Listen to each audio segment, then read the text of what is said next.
ඔයාගේ මුණ අඳුරුයිද? බ්ලීචිං මුකුත් නැතුව ඔයත් ඔයාගේ ස්කින් එක පැහැපත් කරගන්න කැමතිද? මම ඉස්සරහට කතා කරන්න යන ප්‍රොඩක්ට් සෙට් එක ඔයා හරියට යූස් කරොත් ඔයාට තේරෙයි ඔයාගේ ස්කින් එක බ්‍රයිට් වෙලා, ඔයාගේ ස්කින් එක මොයිස්චරයිස් වෙලා, ඔයාගේ ස්කින් එක ග්ලෝ වෙනවා. හරියට ග්ලේස් ඩෝනට් එකක් වගේ.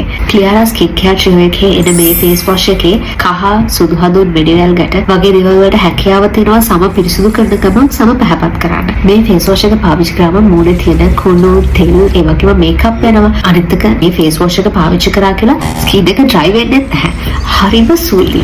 ස්වාභාවිකව ස්කින් කෙයාර් ප්‍රොඩක්ට් එකක් නිල් පාට ගන්නවා ගොඩක් අඩුයි. ඒ වුණාට මේ ටෝනර් එක මේක ස්වාභාවිකවම නිල් පාටයි. ඒකට හේතුව තමයි මේගොල්ලෝ නිල් කටරල් මල්වල සාරයෙන් තමයි මේ ටෝනර් එක හදලා තියෙන්නේ. මේක හරිම ලයිට් ටෝනර් එකක් සහ මූණට හොඳට ඇබ්සෝබ් කරගන්නවා. මේ ඉන්නේ ක්ලියරා ස්කින් කෙයාර් ට්‍රියෝ කියන කැප්ටන්. මේක අන්තර්ගත වෙනවා 100% pure rosehip oil. මේ ප්‍රොඩක්ට් එක රැයට ගාලා පහවදා නැගිට්ටන් පස්සේ මගේ ස්කින් එක බ්‍රයිට් වෙලා, මගේ ස්කින් එක මොයිස්චරයිස් වෙලා කාලයත් එක්ක මට තේරෙනවා මක්ක කැලලි පිග්මන්ටේෂන් වගේ දේවල් ගොඩක් අඩු වෙලා ගිහලා ඒ වගේම මගේ ඇස් යට එන ෆයින් ලයින්ස් රින්කල්ස් වගේ දේවලුත් ගොඩක් ෆේඩ් වෙලා ගිහිල්ලා කියලා. මේ ප්‍රොඩක්ට්ස් කොහොමද හරියට යූස් කරන්න කියලා දැනගන්න කැමතිද?